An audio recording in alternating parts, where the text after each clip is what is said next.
Haleluya, haleluya, haleluya. Salam saudaraku, Ratapan 3 ayat 22 sampai 23. Sebab kebaikan Bapa Yahweh itu tidak pernah berhenti, rahmat Bapa Yahweh itu tidak pernah berkesudahan, selalu baru setiap pagi. Kita kembali mengucap syukur saudaraku, kita bisa bangun pagi kembali pada pagi hari ini. Sesungguhnya semuanya oleh karena kebaikan dan rahmat Bapa Yahweh di dalam kehidupan kita.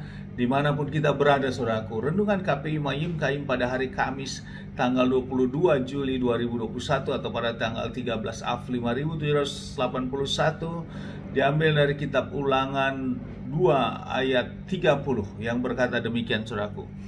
Tetapi Sion Raja Hesbon tidak mengizinkan kita melalui negerinya, karena Yahweh Elohimmu telah mengeraskan rohnya dan menegarkan hatinya dengan maksud menyerahkan dia ke dalam tanganmu sebagaimana hari ini.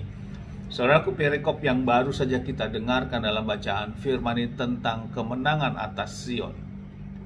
Saat bangsa Israel sudah pada tahun-tahun terakhir, yaitu tahun ke-40, mereka akan melintasi suatu negeri untuk memasuki tanah Kanaan, saudaraku, yaitu negeri Hesbon, saudaraku, yang rajanya adalah Sion.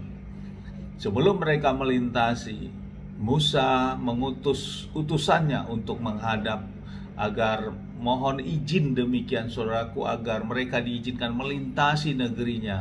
Dan saat melintasi negeri itu pun mereka akan membeli semua barang-barang yang dibutuhkan dengan uang. Apabila mereka butuh makanan, maka bangsa Israel membeli dengan baik-baik, dan juga butuh air, mereka akan membeli dengan baik-baik.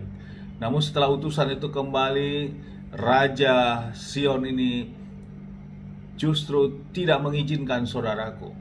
Dan Bapa yang mengeraskan hati Raja Sion ini. Ada sesuatu yang baik ditawarkan, namun justru Raja Sion tidak menerima dan dikeraskan hatinya oleh Bapa Yahweh. Dan akhirnya bangsa Israel menyerang bangsa itu dan menguasai bangsa itu dan kota-kota itu saudaraku. Dan akhirnya dikuasailah negeri itu dan semua ternaknya diambil oleh bangsa Israel, karena ada pertolongan dan pimpinan Bapa yang menyertai bangsa Israel ini saudaraku.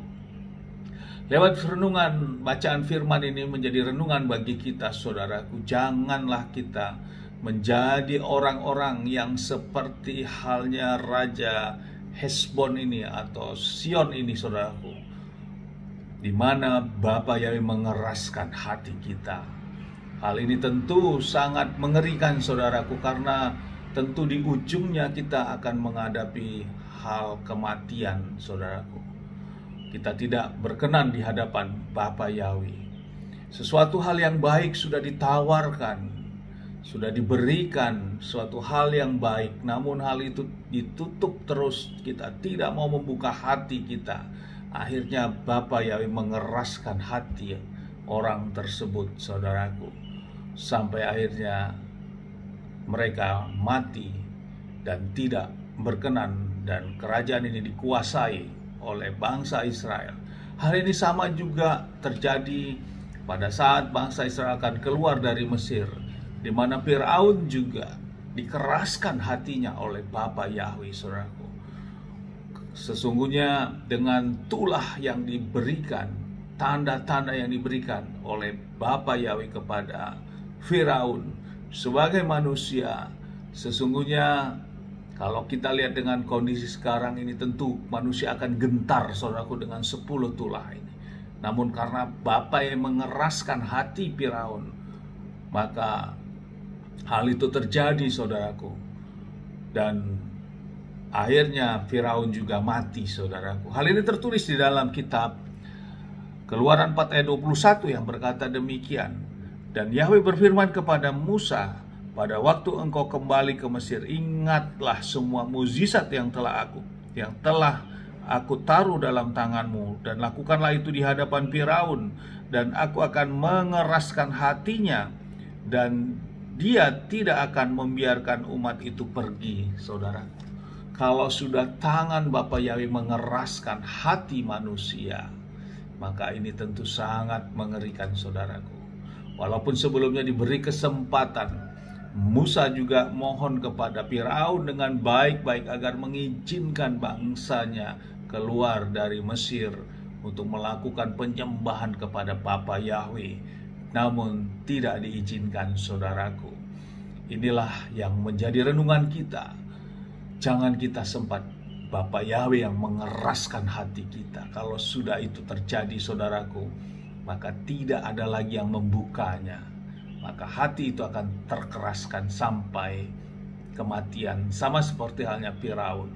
Sama juga seperti halnya Raja Sion ini.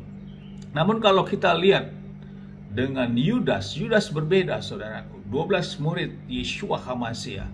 Yudas tidak dikeraskan hatinya oleh Bapa Yahweh, tapi setan yang memasuk dalam diri Yudas. Hal ini dapat kita lihat di Lukas 22 ayat 3. Dan setan masuk ke dalam Yudas yang disebut Iskariot, yang berasal dari bilangan 12 murid itu.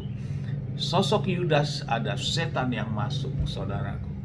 Tapi beda dengan dua tokoh ini, yaitu Sion dan Firaun, karena Bapa Yahweh yang mengeraskan hatinya.